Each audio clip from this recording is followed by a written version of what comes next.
الصلاة والسلام على سيدنا رسول الله وعلى آله وصحبه ومن والاه أما بعد.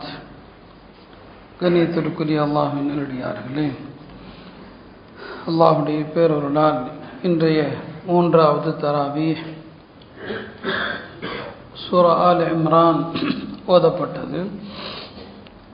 ரமலானுடைய இந்த தராவீஹ் பயான் என்பது மற்ற பயான்களைப் போன்று நாம் புரிந்து கொள்ளக்கூடாது.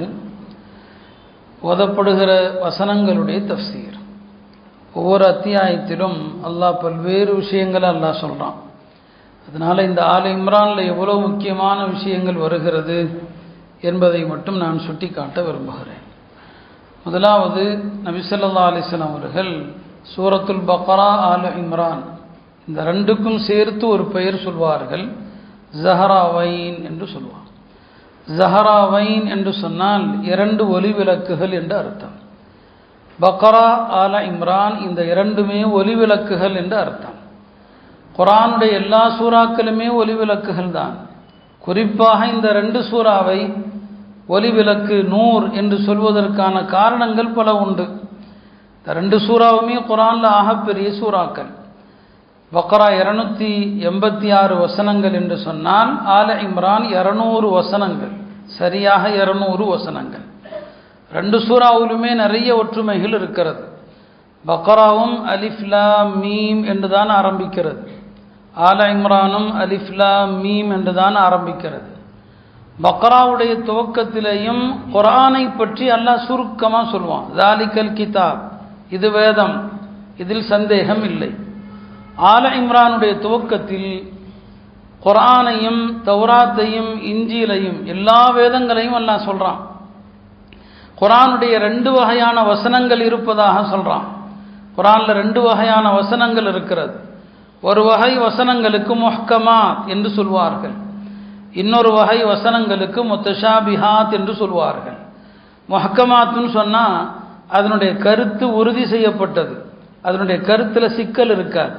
சட்டத்திட்டம் சார்ந்த வசனங்கள், நடைமுறை சார்ந்த சட்ட வசனங்கள், அதான் முஹ்கமாத், அதை நாம் எடுத்து செயல்படுத்தணும்.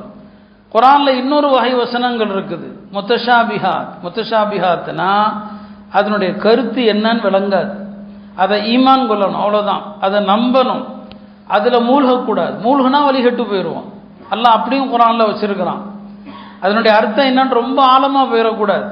இப்போ மறுமையில் அல்லாஹ்வுடைய கெண்டைக்கால் தெரியும் அப்படின்னு வருது குர்ஆனில். அல்லாஹ்வுடைய கெண்டைக்கால்னா என்ன? ஈமான் கொள்ளணும், அவ்வளோதான். அதனுடைய விளக்கத்தில் ஆழ்ந்து போனோம்னா வழிகட்டு போயிடுவோம். அல்லாஹ் குருவும் இருக்குதா அப்போ? அப்படி தான் எல்லாருமே இறைத்தன்மையில் வழிகட்டு போனாங்க. அப்படி ரெண்டு வகையான வசனங்கள் இருக்கிறது என்று அல்லாஹ் சொல்கிறான். நல்ல மக்கள் முஹ்கமாத்துகள் என்று சொல்லப்படுகிற அதை செயல்படுத்துவாங்க, முத்தஷாபிஹாத்துகளை ஈமான் கொள்வாங்க, அதில் போய் சிக்க மாட்டாங்க. வழிகேடர்கள் தான் அதுக்குள்ளே போய் வழிகட்டு போயிடுவாங்கன்னு நல்லா சொல்கிறான். ஆக இது பக்ராவுக்கும் ஆல இம்ரானுக்கும் மத்தியிலான ஒற்றுமை. பக்ரா சூறால விவாதங்கள் முழுக்க முழுக்க யாரோடுனா யூதர்களோடு. யூதர்கள் எப்படி இருந்தாங்க அவங்கள பற்றி தான் பக்ரா அதிகமாக பேசுது. ஆல இம்ரான்ல அப்படியே மாற்றமாக கிறிஸ்தவர்களை பற்றி தான் பேசுது. இந்த சூறாவுடைய ஆரம்ப 83 வசனங்கள் முழுக்க முழுக்க கிறிஸ்தவர்களை பற்றி தான். நாம் தெரிய வேண்டிய விஷயம், கிறிஸ்தவர்கள் அசத்தியத்தில் இருந்து கொண்டு எவ்வளவு பிரச்சாரம் செய்கிறாங்க அவங்க. இந்த வசனங்கள் எல்லாம் நாம் எழுதி போடணும். கிறிஸ்தவர்களை பற்றி குர்ஆன் சொல்லுது. ஈசா அலைஹிஸ்ஸலாம் யாரு, ஜக்கரியா அலைஹிஸ்ஸலாம் யாரு, யஹ்யா அலைஹிஸ்ஸலாம் யாரு, இன்றைக்கு ஓதப்பட்ட ஆரம்ப 83 வசனங்கள் அதைத்தான் பேசுது. அப்போ அது யூதர்களுடனான விவாதம்னா ஆல இம்ரான் முழுக்க முழுக்க கிறிஸ்தவர்கள் தான். கிறிஸ்தவ கோட்பாடுகள், அதில் என்னென்ன தவறு அவங்க செஞ்சாங்க அதையெல்லாம் அல்லாஹ் எடுத்துரைக்கிறான். இது இந்த ரெண்டு சூறாவுக்குமான ஒற்றுமை. மூன்றாவது, பக்ரா சூறால ஆதம் அலைஹிஸ்ஸலாமுடைய பிறப்பு, தோற்றம், அதை குறித்து அல்லாஹ் பேசுகிறான். தாயும் தந்தையும் இல்லாமல் ஆதமை அல்லாஹ் படைத்தது குறித்து பேசுகிறான். ஆல இம்ரான்ல ஈசா அலைஹிஸ்ஸலாமுடைய பிறப்பு குறித்து பேசுகிறான். ஈசா அலைஹிஸ்ஸலாமும் ஆதமை போலன்னு சொல்கிறான் ஒரு வசனத்தில், இன்ன மஸல ஈசா இன்தல்லாஹி கமஸலி ஆதம். ஈசா அலைஹிஸ்ஸலாம் ஆண் துணை இல்லாமல் படைக்கப்பட்டாங்க, ஆனால் பெண் வயிற்றிலிருந்து பிறந்தாங்க. இப்போ கிறிஸ்தவர்கள் என்ன சொன்னாங்க பாருங்க, ஆண் துணை இல்லாமல் படைக்கப்பட்ட படைப்பு, எனவே அவர் அல்லாஹ் தான், அல்லாஹ்வுடைய மகன்.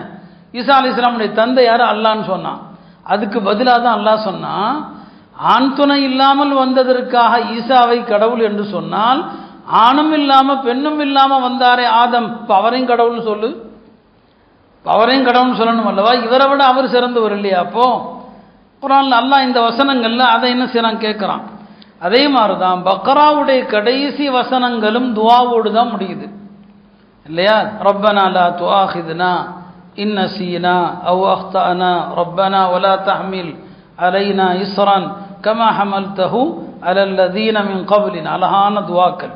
குறைஞ்சபட்சம் குர்ஆனுடைய துஆக்களையாவது மனப்பாடம் செய்யுங்க. இந்த ரமதானில் நான் உங்களுக்கு வலியுறுத்துறது தான், சில வசனங்களையாவது மனப்பாடம் செய்யுங்க, கொஞ்ச நேரம் கொடுங்க. இப்போ பக்ராவும் துஆவோடு தான் முடியுது. ஆல இம்ரானுடைய கடைசி 10 வசனங்களும் துஆவில் தான் வருது. இதுலையும் என்ன வருது? துஆ தான் வருது. சுப்ஹானக ஃபகினா அஸாபன் நார் ரப்பனா இன்னக மன் துத்கிலின் நார ஃபகத் அஹ்ஸைத வமா லிஸ்ஸாலிமீன மின் அன்சார். இதுலையும் துஆவோடு தான் வருது. இப்படி 2 வசனங்களுக்கும் பல்வேறு ஒற்றுமைகள் இருக்கிறது. இதில் சில வசனங்களுடைய சிறப்புகள் நான் உங்களுக்கு சொல்கிறேன், அதை மட்டும் கவனத்தில் வச்சுக்கோங்க. இன்றைக்கு ஆரம்பமாக நான் ஓதிய 3வது வசனம், ஷஹித் அல்லாஹு அன்னஹு லா இலாஹ இல்லா ஹுவ வல் மலாயிகா வ உலுல் இல்மி காயிமன் பில் கிஸ்தி லா இலாஹ இல்லா ஹுவல் அஸீஸுல் ஹக்கீம். இந்த ஆயத்தில் அல்லாஹ் என்ன செய்கிறான்னு சொன்னால், அல்லாஹ் ஒருவன் தான் என்பதற்கு முதல்ல தன்னை சாட்சியாக்குறான். நான் சாட்சி, வேற எந்த இறைவனும் கிடையாது, தன்னை சாட்சியாக்குறான். 2வது வானவர்களை சாட்சியாக்குறான். 3வது சத்தியத்தில் இருக்கிற உலமாக்களை சாட்சியாக்குறான். அதனால தான் உலமாக்களை அவங்களுடைய அந்தஸ்தை லேசாக எடை போடக்கூடாது. குர்ஆனுடைய ஞானம் பெற்றவர்கள், ஹதீஸுடைய ஞானம் பெற்ற அறிஞர் பெருமக்களை லேசாக நினைச்சிடக்கூடாது. ஏன்னா அவங்க ஏகத்துவத்தின் சாட்சியாளர்கள். இந்த ஆயத்தில் அல்லாஹ் தன்னை சாட்சியாக்குறான். வல் மலாயிகா வ உலுல் இல்ம், உலுல் இல்மா என்னங்க சாட்சியாக்குறான்.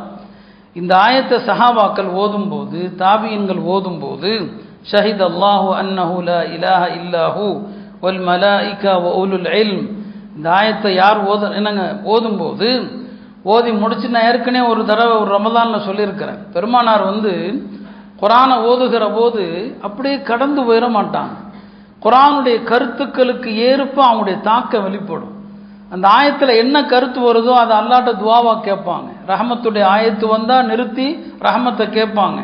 அதாபுடைய ஆயத்து வந்தால் நிறுத்தி அதாபிலிருந்து பாதுகாப்பு தேடுவாங்க. இந்த ஆயத்தை ஓதி முடித்து விட்டு சஹாபாக்கள் இப்படி சொல்லுவாங்களாம், நானும் சாட்சி சொல்கிறேன், அல்லாஹ் எதற்கு சாட்சி சொன்னானோ அதற்கு. அப்படி நம்மளும் சொல்லணும். அல்லாஹ் எதை கொண்டு சாட்சி சொன்னால், அல்லாஹ்வை தவிர வேறு இறைவன் இல்லை, உலகமே எதிர்க்கிறது அதைத்தானங்க. இந்த ஒரு விஷயந்தான், லா இலாஹ இல்லல்லாங்கிற ஒரு விஷயந்தான் உலகமே எதிர்க்குது. முஸ்லீம்னா அடி கொல்லுன்னு ஏன் சொல்கிறான்? இந்த ஒரு விஷயத்துக்கு தான். இந்த ஒரு விஷயத்தில் நம்ம விட்டு கொடுத்தோன்னு வைங்களேன், நமக்கு எந்த பிரச்சனையும் இல்லை. அதுக்காண்டி அல்லாஹ் பாதுகாக்கணும். இந்த ஒரே செய்தி தான், அல்லாஹ் ஏகன் என்கிற ஒரு விஷயத்துக்கு தான் உலகத்தில் பிரச்சனை. அப்போ இதை அல்லாஹ் சாட்சி சொல்கிறானோ அதை நானும் சாட்சி சொல்கிறேன் என்று அவங்க சொல்வார்கள் என்று வருகிறது. குர்ஆன் ஓதும்போது இந்த கருத்துக்களை விளங்கினால் இதையெல்லாம் செய்யலாம். ஓதப்பட்ட வசனங்களில் ஒரு வசனம் தான் குலில்லாஹும்ம மாலிக்கல் முல்க் என்று வருகிற தூலிஜுல் லைல் என்று அதுக்கு அடுத்த வசனம் 26, 27. இந்த 2 வசனங்களை மனப்பாடம் செஞ்சுங்க. குலில்லாஹும்ம மாலிக்கல் முல்க்குங்கிற வசனத்தையும் தூலிஜுல் லைல ஃபின் நஹார் வ தூலிஜுன் நஹார ஃபில் லைல் மனப்பாடம் செய்யணும். ஒரு முறை பெருமானார் ஸல்லல்லாஹு அலைஹி வஸல்லம் அவர்கள் தொழுகையில் தோழர்களை பார்ப்பாங்க, யார் வந்திருக்கிறாங்க வரல, என்ன காரணம் எல்லாத்தையும் பார்ப்பாங்க. ஒரு தொழுகையில் பார்க்குறாங்க, முஆத் இப்னு ஜபல் ரலியல்லாஹு அன்ஹு அவர்களை காணலை. எங்கே முஆத் அவர்களை காணலையேன்னு சொல்லி தொழுது முடித்து விட்டு நேராக அவங்க வீட்டுக்கு போயிட்டாங்க. என்ன முஆத் அவர்களே தொழுகைக்கு வரலையேன்னு சொல்லி சொன்னாங்க, யா ரசூலல்லாஹ், ஒரு யூதரிடம் கடன் வாங்கியிருந்தேன் 40 திர்ஹம். அந்த கடனை கொடுக்க முடியல என்னால், நான் இயலாதவனாக இருக்கிறேன். நான் பள்ளிவாசலை நோக்கி வருகிற போது அந்த யூதர் என்னை தடுத்து நிறுத்திட்டார், அதனால் நான் மாட்டிக்கிட்டேன், எனக்கு ஜமாத்து தவறி விட்டதுன்னு சொல்லி. இப்போ நபி ஸல்லல்லாஹு அலைஹி சொன்னாங்க, இந்த ஆயத்தை 2 ஆயத்தை ஓதுங்க. அல்லாஹும்ம மாலிக்கல் முல்க் துத்தில் முல்க மன் தஷா, அதுக்கு அடுத்து தூலிஜுல் லைல். இந்த 2 ஆயத்தை ஓதி, யா அல்லாஹ் என்னுடைய கடனை நீக்கு, எனக்கு செல்வத்தை கொடு, கடனை நீக்கு, எனக்கு செல்வத்தை கொடு, எனக்கு வறுமை இல்லாமல் ஆக்கு என்று துவா செய்யணும். அரபி வாசகத்தை சொல்லலை, தேவையில்லை, தமிழில் கேட்கலாம். இந்த 2 வசனத்தை ஓதி கடனிலிருந்து பாதுகாப்பு, வறுமையிலிருந்து நீ பாதுகாப்பு தேடினால் உன் கடன்கள் மலை அளவுக்கு இருந்தாலும் நிறைவேற்றப்படும் சொன்னான். சில உலமாக்கள் சொல்றாங்க, ஒவ்வொரு ஃபர்தான தொழுகைக்கு பிறகும் இந்த 2 ஆயத்தை ஓதி வந்தால் உங்களுடைய கடன்கள் நீங்கும். ஒவ்வொரு ஃபர்துக்கு பிறகும் மாலிக்கல் முல்கி தூத்தில் முல்கங்கிற ஆயத்தையும் அடுத்த ஆயத்தையும் ஓதுனீங்கன்னா உங்களுடைய கடன்கள் நீங்கும் என்று சொல்றாங்க.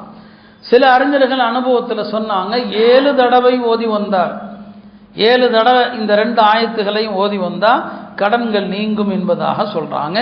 ஆக இதை ஞாபகத்தில் வைத்துக்கொண்டு இந்த 2 வசனங்களை இந்த ரமலானில் நினைச்சா பாடம் பண்ணிடலாம் இல்லையா? பெருமானார் ஸல்லல்லாஹு அலைஹி வஸல்லம் அவர்கள் நமக்கு அழகான வழிகாட்டுதல் தர்றாங்க, நம்முடைய உலக பிரச்சனைகள் நீங்குவதற்கும் வழி சொல்றாங்க. அப்போ இந்த 2 ஆயத்தை மனப்பாடம் பண்ண எவ்வளோ நேரம் ஆக போகுது? மனப்பாடம் செய்யுங்க. இந்த சூராவுடைய ஆல இம்ரானுடைய கடைசி 11 வசனங்கள் இன்ன ஃபீ ஹல்கிஸ் ஸமாவாத் என்று ஆரம்பித்து யா அய்யுஹல்லதீன ஆமனுஸ்பிரு, இந்த கடைசி 11 வசனங்கள் நபி ஸல்லல்லாஹு அலைஹி வஸல்லம் அவங்க தினமும் தூங்கி எழுந்ததும் கண்ணை கசக்கிட்டு ஓதுவாங்க, அப்படியே உட்கார்ந்து ஓதுவாங்க. ஹஜ்ரத் இப்னு அப்பாஸ் அவர்கள் அவங்க ஒரு நாள் தன்னுடைய ஹாலா மைமூனா, பெருமானார் ஸல்லல்லாஹு அலைஹி வஸல்லம் மனைவியும் இப்னு அப்பாஸுடைய ஹாலாவுமான அன்னை மைமூனா ரலியல்லாஹு அன்ஹா வீட்டில் தங்குறாங்க. இப்னு அப்பாஸ் சின்ன பையன் தான் அவர் பெருமானாருடைய காலத்தில். நபி ஸல்லல்லாஹு அலைஹி வஸல்லம் இரவுல என்னெல்லாம் செய்கிறாங்கன்னு பார்க்கணும், அவருக்கு ஆசை. இரவுல நபி ஸல்லல்லாஹு அலைஹி வஸல்லம் அமல் என்ன என்று பார்க்கணுங்கிறதுக்காகவே அங்கே போய் தங்கியிருக்கிறார். அப்போ நபி ஸல்லல்லாஹு அலைஹி வஸல்லம் அவங்க இரவுல தூங்கினாங்க, தூங்கி எஞ்சாங்க, எஞ்சதுமே கண்ணெல்லாம் கசக்கிட்டு ஓதுனாங்க. என்ன ஓதுனாங்க? இந்த ஆல இம்ரானுடைய கடைசி 10 வசனங்கள் தான் ஓதுனாங்க. நபி ஸல்லல்லாஹு அலைஹி வஸல்லம் அவங்க சஹருடைய நேரத்தில் வானத்தை பார்ப்பாங்க, பார்த்து சொல்லுவாங்க, ரப்பனா மா ஹலக்த ஹாதா பாத்திலா, யா அல்லாஹ் இதையெல்லாம் நீ வீணாக படைக்கல. நாம் என்னைக்காவது வானத்தை பார்த்து சொல்லியிருக்கிறோமா? பஸ்ஸில் ட்ரெயினில் போகும்போது நம்ம அப்படியே பார்க்குறோம், மேகத்தை பார்க்குறோம், ஆகாயத்தை பார்க்குறோம். இந்த ஆயத்தை அதைத்தான் சொல்லுது. இந்த வானங்கள் பூமியை படைத்திருப்பதிலும் இரவு பகல் மாறி வருவதிலும் சிந்திக்கிற மக்களுக்கு படிப்பினை இருக்குது. அந்த சிந்திக்கிற மக்கள் அல்லாஹ்வை எல்லா நிலையிலும் திக்ர் செய்வாங்க, நின்ற நிலையில், உட்கார்ந்த நிலையில், படுத்த நிலையில் திக்ர் செய்வாங்க. அவங்க அல்லாஹ்வுடைய படைப்புகளை ஆய்வு செய்வாங்க. அந்த படைப்புகளை பார்த்து சொல்லுவாங்க, யா அல்லாஹ் இதையெல்லாம் நீ வீணாக படைக்கல. அதனால குர்ஆனுடைய அறிவுரைகளை கேட்டால் ஒரு தடவையாவது அமல் செய்யுங்க. வானத்தை பார்த்து சொல்லுங்க, ரப்பனா மா ஹலக்த ஹாதா பாத்திலா, யா அல்லாஹ் இதையெல்லாம் நீ நோக்கம் இல்லாமல் படைக்கல, உயர்ந்த நோக்கத்திற்காக படைத்திருக்கிறாய். அப்போ இந்த கடைசி 10 வசனங்களை மனப்பாடம் செய்யுங்க. இந்த ரமதானில் ஒரு இலக்கு வைங்க. மொத்த 30 ஜுஸையும் பாடம் பண்ணுறது பெரிய பாக்கியம் அது இல்லையா? அது வாய்ப்பில்லாதவங்க இந்த மாதிரி சின்ன சின்ன வசனங்கள், ஆங்காங்கே இருக்கிற வசனங்களை ஏன் மனப்பாடம் செய்ய முடியாது? நினச்சா கண்டிப்பாக முடியும். ஆல இம்ரானுடைய இந்த கடைசி 10 வசனங்கள் பெருமானார் ஸல்லல்லாஹு அலைஹி வஸல்லம் எப்போதும் ஓதுவாங்க தூக்கத்திலிருந்து எழுந்தா. நாளைக்கு எல்லாரும் சஹரில் எழுந்திருப்பீங்க, மனப்பாடமாக தெரியாது, குறைஞ்சபட்சம் ஒது செஞ்சுட்டு வந்து குர்ஆனை திறந்து பார்த்தாவது இந்த 10 ஆயத்தை ஓதுங்க. பெருமானாருடைய ஒரு சுன்னத்தை ரமலானில் அமல் செஞ்ச ஒரு நன்மை கிடைக்கும், 70 ஃபர்துடைய நன்மை கிடைக்கும். அதனால் பயான்கள் கேட்டால் உடனே வாழ்க்கையில் கொண்டு வந்துடணும். இது இந்த சூறாவை பற்றி சொல்ல வேண்டிய செய்தி என்பதனால சொல்கிறேன். அடுத்தது இந்த சூறாவுடைய பிரதான செய்தி என்ன? நான் ஆரம்பத்தில் சொன்னது போல மரியம் அலைஹிஸ்ஸலாமுடைய தாயார், அதை பற்றி நான் பல முறை சொல்லியிருக்கிறோம். கிறிஸ்துவ மதத்தை பற்றியும் கிறிஸ்துமஸை பற்றி எல்லாம் கூட பேசியிருக்கிறோம். அதில் இன்னும் நிறைய சொல்ல வேண்டிய செய்திகள் இருக்கிறது, 1-2 மட்டும் சொல்கிறேன். மரியம் அலைஹிஸ்ஸலாமுடைய தாயார், அவங்களுடைய பேர் ஹன்னா. அவங்க கருவுற்று இருக்கிறாங்க. கருவுற்று இருக்கிற காலத்திலேயே வயிற்றில் இருக்கிற கரு சம்பந்தமாக ஒரு நேர்ச்சை செய்கிறாங்க. எல்லா மனுஷனுக்கும் ஒரு ஆசை இருக்கும் இல்லையா? ஆம்பளை பிள்ளைய பிறந்தா நான் ஹாஃபிஸ் ஆக்குவேன் அப்படின்னு நீங்கள் நினச்சிக்குவீங்க. ஆனால் அல்லாஹ் பொம்பளை பிள்ளைய கொடுத்துருவான். இவர் ஊரெல்லாம் சொல்லுவார், நான் ஆம்பளை பிள்ளை பிறக்கும், ஹாஃபிஸ் ஆக்கணும், ஆலிமாக்குன்னு நினச்சேன்னு சொல்லி. ஆனால் அல்லாஹ்வுக்கு தெரியும் அதில் என்ன ரகசியம். அந்தமாவும் அப்படி தான் ஆசைப்பட்டுச்சு. ஒரு ஆம்பளை பிள்ளை பிறந்ததும் பைத்துல் முகத்தஸுக்கு ஊழியராக அந்த பிள்ளையை நேர்ச்சை செய்து விட்டுறணும்னு சொல்லி அந்த காலத்தில் அப்படி நேர்ச்சை செய்வாங்க. ஹன்னாவும் அப்படி என்ன செய்தாங்க, நேர்ச்சை செஞ்சுக்கிட்டு இருந்தாங்க. குழந்தை பெற நேரம் வந்துருச்சு. குழந்தை பெற நேரம் வந்ததுமே குழந்தை இன்னும் பெறலை, ஆனா பெண்ணான்னு தெரியாது. கருவில் இருக்கிற நேரம் பிரசவ வலி வந்துருச்சு. அந்த அம்மா அப்பவே ஒரு துவா செஞ்சிருச்சு, ரப்பி இன்னி உஈதுஹா பிக வ துர்ரியத்தஹா மினஷ் ஷைத்தானிர் ரஜீம். அல்லாஹ் இந்த கருவில் இருக்கிற குழந்தைய அதனுடைய சந்ததிகளை ஷைத்தானிடமிருந்து நான் பாதுகாப்பு தேடுகிறேன்னு சொல்லி அந்த அம்மா அந்த துவா செஞ்சது யதார்த்தமாக செஞ்சது, யாரும் சொல்லிலாம் கொடுக்கல. அதனால என்ன ஆச்சு, மரியம் அலைஹிஸ்ஸலாம் பிறந்ததும் உலகத்தில் எந்த குழந்தை பிறந்தாலும் ஷைத்தான் 2 தடவை கிள்ளி விடுவான். பிறக்கிற எல்லா குழந்தையும் 2 தடவை கிள்ளி விடுவான். அதனால தான் குழந்தைங்க அழுது. அந்த ஷைத்தானை விரட்டுறதுக்கு தான் குழந்தை பிறந்தவுடன் பாங்கு சொல்லப்படுது. இப்போ மரியம் அலைஹிஸ்ஸலாம் பிறந்த போது ஷைத்தானால கிள்ள முடியல. ஏன்னா அந்த அம்மா துவா ஓதிருச்சு, இன்னி உஈதுஹா பிக வ துர்ரியத்தஹா மினஷ் ஷைத்தானிர் ரஜீம். அதனால தான் எல்லா குழந்தைகளையும் ஷைத்தான் கிள்ளுகிறான், 2 பேரை தவிரன்னு பெருமானார் ஸல்லல்லாஹு அலைஹி சொன்னாங்க. மரியம் அலைஹிஸ்ஸலாமை தவிர, ஈசா அலைஹிஸ்ஸலாமை தவிர. கற்பமுற்று இருக்கிற பெண்கள் யாரெல்லாம், எந்த தாய்மார்கள் கற்பமுற்று இருக்கிறாங்களோ அவங்களுடைய நிறை மாதத்தில் 9வது மாதத்தில் அவங்க வயிற்றில் கை வைத்து கொண்டு இந்த துவாவை அடிக்கடி ஓத சொல்லுங்க. இன்னி உஈதுஹா பிக வ துர்ரியத்தஹா மினஷ் ஷைத்தானிர் ரஜீம். இதை ஓதுனா பிறக்கிற அந்த குழந்தை மிகச்சிறந்த குழந்தையாகத்தான் பிறக்கும், சாலிஹான குழந்தையாகத்தான் பிறக்கும். இது அல்லாஹ் நமக்கு இந்த சூறால சொல்லுகிற ஒரு செய்தி. அடுத்தது ஜக்கரியா அலைஹிஸ்ஸலாம். ஜக்கரியா அலைஹிஸ்ஸலாம் அவங்க 120 வயசு வரைக்கும் குழந்தை இல்லை. 120 வயசுல மரியம் அலைஹிஸ்ஸலாமுடைய கராமத்துகள், அவங்களுக்கு அல்லாஹ் கொடுக்கிற அதிசயமான உணவுகள், அதையெல்லாம் பார்த்து அவருக்கு ஆச்சரியம். அல்லாஹ் இப்படியும் கூட உதவிகள் கராமத்துகள் செய்கிறான்னு சொன்னால் 120 வயசுல எனக்கு ஏன் குழந்தை தர முடியாது? நம்பிக்கையோடு அல்லாட்ட துவா செய்கிறார், ரப்பி ஹப்லி, அல்லாஹ் எனக்கும் குழந்தைய கொடுன்னு சொல்லி. அந்த துவா ஏற்றுக்கொள்ளப்பட்டது. வானவர்கள் அவருக்கு குழந்தை பிறக்குங்கிற சுப செய்தியை சொன்னாங்க. குழந்தை பிறக்குன்னு மட்டும் சொல்லலை, அந்த குழந்தையினுடைய 5 தன்மைகளையும் சொன்னாங்க. குழந்தை பிறக்க போகுது, உங்களுக்கு ஒரு குழந்தை பிறக்கும், அந்த குழந்தை பேர் யஹ்யா. இந்த குழந்தை பேர் என்னங்க? யஹ்யா. இதெல்லாம் அரபி வார்த்தை அல்ல. ஈசா, மூசா, யஹ்யா இதெல்லாமே ஹிப்ரு மொழி வார்த்தைகள். ஹிப்ரு மொழியில் அதற்கு ஒரு அர்த்தம் இருக்கு, ஹிப்ருவில் அதுக்கு ஒரு அர்த்தம் உண்டு. இப்போ அல்லாஹ் சொல்லிட்டா உங்களுக்கு குழந்தை பிறக்கும், அந்த குழந்தைக்கு பேர் என்னங்க? யஹ்யா.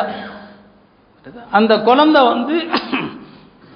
முஸத்திகம் பி கலிமத்தி மின் அல்லாஹ்னு சொன்னான். அல்லாஹ் 5 தன்மைகளை சொல்றான் அவருக்கு. அவருடைய பேர் யஹ்யான்னு சொல்லிட்டான். 2வது ஈசா அலைஹிஸ்ஸலாமை முதலில் அவர் தான் உண்மைப்படுத்துவார்.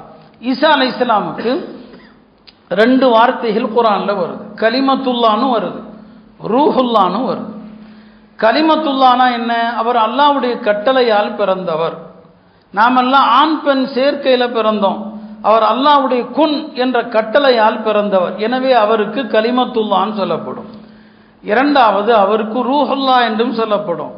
ரூஹுல்லான் ஏன் சொல்லப்படுது?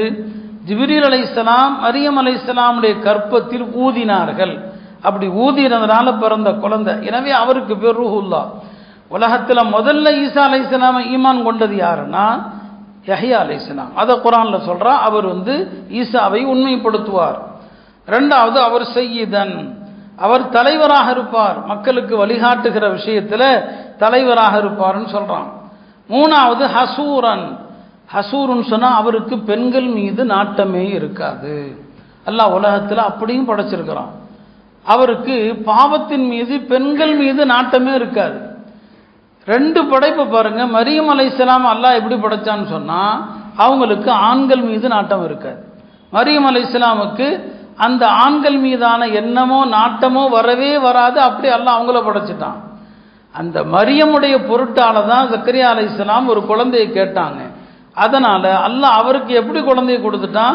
பெண்கள் மீது நாட்டமே இல்லாத ஒரு குழந்தையை கொடுத்துட்டான். அவருக்கு பெண்கள் மீது நாட்டம் கிடையாது. எனவே தான் அவரை ஹசூர் என்று அல்லாஹ் சொல்றான். அடுத்து 4வது நபின்னு சொல்றான். 5வது சாலிஹீன். இந்த 5 செய்திகளை சொல்லி இப்படி ஒரு குழந்தை உங்களுக்கு பிறக்கும் என்று சொன்னாங்க. யூதர்கள் அந்த நபியையும் கொலை செஞ்சாங்க. யார? யஹ்யா அலைஹிஸ்ஸலாமையும் கொலை செஞ்சாங்க. இன்றைக்கு ஓதப்பட்ட வசனங்கள்ல யூதர்கள் நபிமார்கள் கொலை செய்த அந்த வரலாறுகளை எல்லாம் அல்லாஹ் சொல்லி காட்டுறான். ஒரு நபியை கொலை செஞ்ச ஒரு கூட்டம் நம்மை போன்ற முஸ்லிம்களை அவங்க குண்டு போட்டு தாக்கிறதும் அழிக்கிறதும் ஆச்சரியமா என்ன? குரானை படிக்கக்கூடியவர்களுக்கு யூதர்கள் செய்கிற இந்த அட்டூழியங்கள் ஒரு ஆச்சரியமா இருக்காது. இறை தூதர்களை கொல்றாங்க, அற்புதங்களை பார்த்த பிறகும் கொல்றாங்க. அவங்க எப்படி சாமானிய மனிதர்கள் மீது எப்படி இரக்கம் கொள்வாங்க? ஆக எப்படி யஹ்யா அலைஹிஸ்ஸலாம் பிறந்தாங்க அப்படிங்கிற வரலாறையும் அல்லாஹ் சொல்றான். இறுதியாக ஒரு செய்தியை முடிக்கிறேன். நபி ஸல்லல்லாஹு அலைஹி வஸல்லம் அவங்களை சந்திப்பதற்கு ஹிஜ்ரி 9ஆம் ஆண்டு யமன்ல உள்ள ஒரு ஊர் நஜரான். அந்த நஜரான்ங்கிறது அந்த காலத்தில் கிறிஸ்தவர்களுடைய கோட்டை. அந்த கிறிஸ்தவர்களில் ஒரு 60 பேர் பெருங்கொண்ட பாதிரியார்கள் நபி ஸல்லல்லாஹு அலைஹி வஸல்லம் அவங்களை சந்தித்து இஸ்லாமா அல்லது இயேசுவா அதை பற்றி என்ன செய்கிறாங்க, விவாதிக்கிறதுக்காண்டி மதீனா வர்றாங்க. பெருமானாரிடம் வந்து மஸ்ஜிது நபவியில் உட்கார்ந்து விவாதம் செய்கிறாங்க. ஈசா அலைஹிஸ்ஸலாம் கடவுள், ஈசா அலைஹிஸ்ஸலாம் கடவுளுடைய மகன், ஈசா அலைஹிஸ்ஸலாம் 3 கடவுள்களில் 3வது கடவுள். இந்த 3 விஷயங்களை விவாதம் பண்ணுறதுக்குனே வர்றாங்க. நபி ஸல்லல்லாஹு அலைஹி வஸல்லம் அவங்களும் சொல்லுங்க உங்களுடைய ஆதாரம் என்னன்னு சொல்லி அவங்க சொன்னாங்க. ஈசா அலைஹிஸ்ஸலாம் செஞ்ச அற்புதங்கள் எல்லாத்தையும் சொல்லி அவங்க இதெல்லாம் கடவுள் தன்மை இல்லையான்னு சொல்லி பெருமானார் ஸல்லல்லாஹு அலைஹி வஸல்லம் அவர்களும் அது நீண்ட விவாதம். அது கடவுள்னா யாரு, கடவுள் தன்மைனா என்ன, குர்ஆனை வச்சு பெருமானாரும் பேசினாங்க. கடவுள்னா யாரு, இறைத்தன்மை என்ன, இந்த தன்மைகள் எல்லாம் ஈசா அலைஹிஸ்ஸலாம்கிட்ட இருக்குதான்னு கேட்டாங்க. இல்லைன்னு அவங்களே சொன்னாங்க. இந்த தன்மையெல்லாம் இல்லைன்னு சொன்னா எப்படி கடவுள்னு சொல்றீங்க? பிறகு அற்புதங்கள் எல்லா நபிமார்களுக்கும் தரப்பட்டுச்சு. அற்புதத்தை வைத்து ஈசா அலைஹிஸ்ஸலாம கடவுள்னு சொல்றதா இருந்தா கடலை பிளந்த மூசாவும் கடவுள் தான் இல்லையா? இப்படி நபி ஸல்லல்லாஹு அலைஹி வஸல்லம் அவங்க ஒவ்வொன்றா சொன்னாங்க. இறைத்தன்மை எதுவுமே ஈசா அலைஹிஸ்ஸலாம்கிட்ட கிடையாது அப்படின்னு சொன்னாங்க. இப்போ அந்த கிறிஸ்தவ பாதிரியார்களால் பதில் சொல்ல முடியல. உண்மை என்ன அப்படின்னு தெரிஞ்சு போச்சு. கடைசியில் என்னடா செய்கிறது என்று அவங்க முழித்து கொண்டிருக்கிறாங்க. இந்த நேரத்தில் அல்லாஹ் பெருமானாரிடம் சொன்னா, இவங்கள சும்மா விடாதீங்க, இவங்கள வந்துட்டாங்க, விவாதத்துக்கு வந்துட்டாங்க இல்லையா? இப்போ அவங்கள ஈசா அலைஹிஸ்ஸலாம் கடவுள் கிடையாது, கடவுளுடைய குமாரனும் கிடையாது, இறை தூதர் தான், இதை ஏற்றுக்க வைக்கணும். இப்போ நீங்கள் வாதங்களை எல்லாம் சொல்லி அவங்கள்ட்ட விளக்கிட்டீங்க. இப்போ அந்த ஆளுகை எப்படியாவது மதீனாவிலிருந்து ஓடணும்னு பார்க்குறான். சும்மா விட்டுறாதீங்க, அவங்களையெல்லாம் ஒரு சத்தியத்திற்கு அழைப்பு விடுங்க. ஒரு சாப அழைப்பு. அது அந்த காலத்தில் ஒரு நடைமுறை. அது என்ன? சத்தியத்தில் இருக்கிறது யாரு என்று தெரிவதற்கு 2 அணியினரும் தன்னுடைய குடும்பத்தோடு வரணும். குடும்பத்தோடு வந்து யார் அசத்தியத்தில் இருக்கிறாங்களோ அவங்க மீது அல்லாஹ்வுடைய சாபம் இறங்கட்டும் அப்படின்னு சொல்லணும். நபி ஸல்லல்லாஹு அலைஹி வஸல்லம் அவங்களுக்கு அல்லாஹ் சொன்னான், நீங்கள் உங்கள் குடும்பத்தோடு போங்க, அந்த 60 பேரோடு சத்தியம் பண்ணுங்கன்னு சொல்லி.